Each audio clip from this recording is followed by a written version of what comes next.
नमस्कार। आइए बात करते हैं सबसे पहले आपकी कनिष्ठा उंगली के बारे में। कनिष्ठा उंगली ज्ञान की उंगली, और ज्ञान की उंगली सूर्य के पहले पर्व तक पहुंच रही है।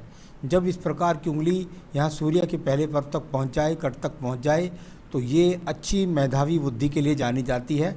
इस पर कोई अशुभ चिन्ह भी नहीं है, तो बुद्धि अच्छी है, भाषा शैली अच्छी है, ग्रहण शक्ति अच्छी है, दूसरों से बात भी सही तरीके से करते हैं, आपकी याददाश्त भी बहुत सुंदर है, तो सभी गुण इसके अंदर विराजमान हैं। अब बात करता हूँ मैं आपकी सूर्य की उंगली के बारे में। सूर्य की उंगली को जब आप मिलाने का प्रयास करते हैं तो ये बीच में छोटा सा गैप जरूर रहेगा, क्योंकि ये दिखलाई पड़ता है।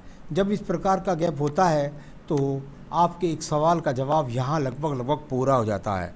परिवार के साथ कब रह पाऊँगा। देखिए, बात यह है कि जब इस प्रकार का यहाँ पर ये गैप बना रहे सिंपली उंगलियों को जोड़ने के बाद, तो ऐसा व्यक्ति अपने परिवार के साथ रह नहीं पाता है। परिवार के साथ रह नहीं पाता है, साथ ही साथ बुढ़ापे में माता पिता की सेवा अपने अनुरूप नहीं कर पाता, और उसका कारण दूरी भी हो सकता है, उसका कारण कुछ भी हो सकता है। यहाँ सेकंड पर भी एक माइनस का सा चिन्ह है। कुल मिलाकर मानसिक चिंताओं को आप ग्रहण किए करते हैं तो डिप्रेशन को बना करके ना रखें। कोई बदनामी का योग नहीं है, किसी भी प्रकार का कोई भी यहाँ पर ऐसा योग नहीं दिखाई देता। जहाँ तक दूरी का सवाल है, सवाल को मैं पूरा कर देता हूँ कि परिवार के साथ कब रह पाएंगे। यहाँ तक सवाल है परिवार के साथ रहने का। देखिए, दुनिया के अंदर कोई भी जीव से लेकर के कोई भी जो जीवन के अंदर पैदा हुआ है, उस व्यक्ति को अपने जीवन के अंदर अपने परिवार से दूर जा कर के अपना एक नया घोंसला बनाना पड़ता है। सवाल यह है कि माता पिता के पास जाइए, त्योहारों में रहिए, उनको भी अपने पास बुलाइए कभी कभी, और कभी कभी उनके पास जाइए, पत्नी को साथ में रखिए। तो इस तरह से आप अपने मन को कमज़ोर ना बनाएं, और ये तो जीवन का एक पहलू है, इसको सही तरीके रखिए। तो यहाँ हाथ से नज़र नहीं आ रहा, मेरा तो सीधा सीधा सवाल का जवाब है। आइए बात करता हूँ मैं शनि के पर्व की। शनि का पर्वत बहुत ज़्यादा खड़ी हुई रेखाओं से नहीं है। कुल मिलाकर जहाँ भी है उस जगह पर कोई तनख्वाह भी बहुत ज़्यादा मजबूत नहीं है। यानी कुल मिलाकर जो धन के वेग है वो बहुत ज़्यादा नहीं है। आपकी आर्थिक व्यवस्थाओं को पूरा करने वाला है। किसी प्रकार के रोग का यहाँ पर कोई भी संकेत नज़र नहीं आ रहा शनि की उंगली पर। अब बात करता हूँ मैं आपकी बृहस्पति की उंगली की। बृहस्पति की उंगली और बृहस्पति की उंगली पर यदि देखूँ तो किसी भी प्रकार का संतान के पर्वत पर, ना ही यहाँ पर पत्नी के पर्वत पर कोई अशुभ चिन्ह दिखलाई देता है। ईश्वर के प्रति भक्ति भी करते हैं, और सामान्य रूप से अगर मैं कहूँ तो यहाँ पर आपके संबंध अभी यहाँ सभी प्रकार से अच्छे लगते हैं, दोनों ही पर क्षेत्र के अंदर, पत्नी और साथ ही साथ संतान का। कुल मिलाकर के ये अपने आप में अच्छी ग्रहण शक्ति की उंगली है। यानी कुल मिलाकर किसी प्रकार का बहुत अपने आप में अभिमान नहीं है। अब बात करता हूँ यहाँ पर बुध पर्वत के बारे में। बुध का पर्वत सामान्य पर्वत के रूप में यहाँ पर है। यदि यहाँ देखता हूँ तो बहुत ज़्यादा वेगात्मक रेखा नहीं है, एक सामान्य सी रेखा है। यानी सामान्य रूप के धन आपके पास में आगमन है। कोई बहुत ज़्यादा धन के वेग को दिखलाने वाला पर्वत यहाँ पर नहीं है। तो कुल मिलाकर सामान्य रूप से धन के आगमन और उसका सामान्य रूप से उपयोग। अब बात करता हूँ यहाँ पर आपके सीधा सीधा सूर्य पर्वत के बारे में। सूर्य पर्वत जब इस प्रकार का हो, एक रेखा देखे, तो ऐसा व्यक्ति गवर्नमेंट की जो संविदा वाली जॉब है उनको प्राप्त कर लेता है। कुल मिलाकर के यदि मैं देखूं तो बहुत अच्छी रेखा तो नहीं दिखती राज्य सरकार से लाभ लेने वाली, परंतु सामान्य रूप से आपका जिस क्षेत्र में रहते हैं उस क्षेत्र के लोग आपको जानते हैं। राजनीतिक क्षेत्र में कभी ट्राई ना करें, वहाँ कभी सफलता नहीं मिलेगी। सूर्य का बात देखते हैं आपके शनि का पर्व। शनि का पर्वत एक दूसरे को काटने वाली रेखाओं के रूप में है। यानी कि जो धन के आगमन है वो निश्चित रूप से यहाँ पर थोड़ा सा प्रभावित लगते हैं। बहुत अच्छा भाग्य रेखा यहाँ पर साथ नहीं दे रही है, और सामान्य रूप का धन के आगमन को दिखलाने वाली ये पर्वत पर रेखाएं यहाँ पर मौजूद है। इसके बाद बात करते हैं आपके बृहस्पति के पर्व की। बृहस्पति का पर्व मंगल से एक रेखा खड़ी हो, पैतृक संपत्ति का मकान दिलाती है।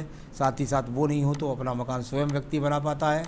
और साथ ही साथ यहाँ से बृहस्पति पर्व से शनि को देखने वाली रेखा है। यानी कुल मिलाकर अपनी जिम्मेदारियों को, पत्नी की जिम्मेदारी के, बच्चे की जिम्मेदारियों के लिए अच्छे हैं, और जो सामान्य संसाधन हैं वो भी यहाँ पर हैं। बहुत अच्छा पर्वत नहीं, लेकिन कुल मिलाकर सामान्य पर्वत है। अब देखिए शनि, ये हृदय रेखा को, ये हृदय रेखा, और बिल्कुल किसी भी प्रकार के कोई रोग की यहाँ पर रेखाएं नहीं हैं। थोड़ी थोड़ी रेखाएं ऊपर नीचे जो गिर रही हैं, ये मानसिक हृदय में पीड़ा को दर्शाती हैं कि मन के अंदर थोड़ा सा परेशानी रहती है हल्की फुल्की, तो इससे ज़्यादा घबराने की ज़रूरत भी नहीं है। इसके बाद बात करते हैं आपके मंगल पर्वत के बारे में। मंगल प्रथम पर्व, और यहाँ इससे निकलने वाली रेखाएं जब इस प्रकार से निकल करके अन्य अन्य पर्वतों से संबंध बनाए तो व्यक्ति कर्म करने वाला होता है, और कर्म रेखाएं जिस क्षेत्र को देखती हैं व्यक्ति उसको प्राप्त करना चाहता है, यानी यश भी प्राप्त करना चाहता है, धन भी प्राप्त करना पाता है और उसके लिए मेहनत करता है। कुल मिलाकर ये रेखाएं आलस को दूर करने वाली रेखाओं के रूप में जानी जाती हैं। आइए बात करता हूं मैं आपकी बुद्धि रेखा की। बुद्धि रेखा और थोड़ा सा ऊपर उठकर जब डाउन चलती है, जिस पर्वत को जिस जगह उठ कर के रेखा दिखती है उसका मतलब होता है यश प्राप्त करने के लिए मन बहुत करता है, उन्नति बहुत ऊंचाई तक प्राप्त करने के लिए मन बहुत करता है। तो मन करता है तो मन की बात को पूरा कीजिए। साथ ही साथ इसमें से एक रेखा निकल करके और जब ये हृदय रेखा से जुड़ जाए तो व्यक्ति अपने मन से जुड़े हुए यानी हृदय से जुड़े हुए लोगों के लिए बहुत याद करता है, उनको बहुत मन में स्थान देता है। ऐसी दिखलाने वाली इस रेखा का फल है। तो बुद्धि रेखा अच्छी है और इसका इस्तेमाल कीजिए और जीवन में तरक्की प्राप्त कीजिए। बात करता हूँ आपके द्वितीय मंगल पर्वत के बारे में। यहाँ ये पर्वत पर कोई भी अशुभ चिन्ह नहीं, यानी कोई भी बदनामी का योग नहीं, कोई भी झगड़े झंझट का योग नहीं, किसी भी प्रकार से यहाँ पर कोई मुकदमा कोर्ट कचहरी का योग नहीं। अब बात करते हैं इसके बाद में हम आपके चंद्र पर्वत के बारे में। चंद्र पर्वत, और यहाँ ये देखते हैं ये चंद्र पर्वत और यहाँ किसी भी प्रकार की कोई ऐसी रेखा दिखलाई नहीं पड़ती जो अशुभ रेखा के रूप में है। यदि यहाँ काला स्पॉट होता है तो ये मानसिक डिप्रेशन के लिए जाना जाता है। तो यहाँ मुझे लगता है काला चिन्ह है नहीं, लेकिन यदि यहाँ काला तिल है तो इसका मतलब है मानसिक डिप्रेशन। कृपया करके अगर ये काला तिल है तो मानसिक डिप्रेशन से बचें।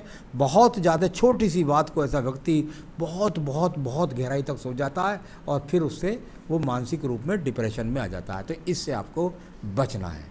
अब बात करते हैं व्यापारिक रेखाओं के रूप में। कोई व्यापारिक रेखा नहीं, ये वो रेखाएं हैं जो चाहती हैं प्रगति करना, ऊंचाई प्राप्त करना, धन प्राप्त करना और इच्छा होना अच्छी बात नहीं। तो इच्छा रेखाओं के रूप में इन रेखाओं को बोला जाता है। इसके बाद बात करता हूँ व्यापारिक रेखा नहीं, भाग्य रेखा के बारे में। भाग्य रेखा, और ये घर से दूर यानी चंद्र पर्वत से जुड़ी थोड़ा सा, तो घर से दूर जा कर के आपके जीवन में उन्नति तरक्की मिलेगी। इस प्रकार को दिखलाने वाली ये रेखाएं यहाँ पर भाग्य रेखा के रूप में जानी जाती हैं। इसके बाद बात करता हूँ मैं यहाँ पर सीधा आपकी जो है शुक्र पर्व के बारे में। शुक्र पर्व, सामान्य शुक्र पर्व आपका हाथ के अंदर है। जब सामान्य शुक्र पर्व होता है तो व्यक्ति के पास सामान्य किस्म की सुख सुविधाएं भी होती हैं। इस प्रकार को दिखलाने वाला ये पर्वत यहाँ पर नज़र आता है। संतान रेखाओं पर एक बहुत बड़ा दीप सा ही लगता है। तो कुल मिलाकर मैं संतान रेखा के बारे में पत्नी के हाथ से बोल पाऊँगा, यहाँ से मुझे स्पष्ट नज़र नहीं आ रही हैं। अब बात करते हैं हम आपकी सीधा आयु रेखा के बारे में। आयु रेखा, और बहुत ही मजबूती के साथ ये आयु रेखा यहाँ पर चलती हुई और जहाँ करके लगभग पहुँच गई 75-76 वर्ष की आयु तक। तो आयु रेखा भी आपके पास मजबूत है। आपकी सारी हाथ की रेखाओं, पर्वतों को, सब चीज़ों को, पलों को मैंने पढ़ा। अब मैं आपके सवाल लूँगा। आपने कहा मेरी वर्तमान आयु लगभग 35 वर्ष है और परिवार के साथ कब तक रह पाऊँगा। मैंने आपको ऊपर बताया कि परिवार के साथ रहने की चांस बहुत कम है, लेकिन ये कोई बड़ी बात नहीं है। आपका जब मन करे आप माँ बाप को भी अपने साथ रखिए, आपका मन करे पत्नी को साथ रखिए, उनसे संपर्क रखिए। आज का दुनिया में कोई दूरी नहीं रह गई है, सब ट्रेनों के द्वारा एक दूसरे से संपर्क कर सकते हैं। तो कुल मिलाकर ज़्यादा चिंता ना करें, ये तो सबके साथ है। और जीवन में तरक्की प्राप्त करने के लिए आदमी को दूर भी घर से जाना पड़ता है। व्यवसाय का कोई योग नहीं है अभी हाथ में। 4 से 5 साल तक मैं आपको बिल्कुल कहूँगा किसी भी व्यापार में हाथ न डालें, अन्यथा आपको काफ़ी नुकसान का सामना करना पड़ जाएगा, डिप्रेशन में आ जाएंगे बिना वजह। ट्रांसफ़र के योग कब हैं?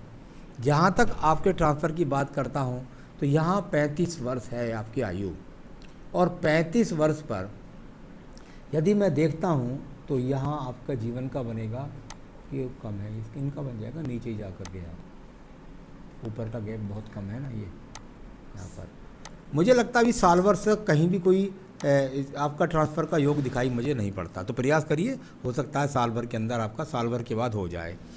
प्रॉपर्टी एवं धन के योग क्या हैं? जहाँ तक प्रॉपर्टी का सवाल है, मैंने आपको बताया था अभी हाथ के अंदर कोई मकान का योग नहीं बन रहा है। तो कृपया करके अभी मकान का योग नहीं बन रहा है, बन जाएगी, अभी उम्र बहुत है। तो अभी इतना मुझे यहाँ 2-4 साल तक नहीं नज़र आ रहा, इसलिए मैं उसके बारे में आपको अभी नहीं बता पा रहा हूँ। तो कुल मिलाकर ऐसे व्यक्ति के पास प्रॉपर्टी में निश्चित रूप से उसके बाद प्रॉपर्टी होती है, क्योंकि मंगल रेखा खड़ी थी।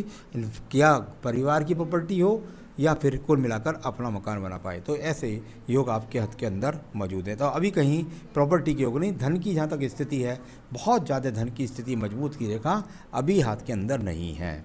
तो बहुत आगे तक डराना मेरा उद्देश्य ही नहीं है। क्या पता आपके हाथ के अंदर जो है थोड़े दिन में बहुत अच्छी रेखाएं बनने लग जाएं। तो अभी कोई बहुत अच्छे योग दिखाई नहीं पड़ते। क्या करें आप, जो आपकी सभी समस्याएं हल हो जाएं और अपने परिवार के पास पहुंच जाएं, आपका ट्रांसफ़र हो जाए और जीवन में आप सुखी रहें और आपको कोई रोग न सताए। इसके लिए आपको संकट नाशन गणेश स्रोत आपकी बुद्धि की प्रबलता को बढ़ाएगा, आपकी मन की मजबूती को बढ़ाएगा। तो संकट नाशन गणेश स्रोत पढ़ें और साथ ही पढ़ें रुद्राष्टकम, भगवान शिव की पूजा करें। बस जीवन में सुखी रहे, कोई नग पहनने की आपको ज़रूरत नहीं है। यही मेरी शुभकामनाएं। नमस्कार।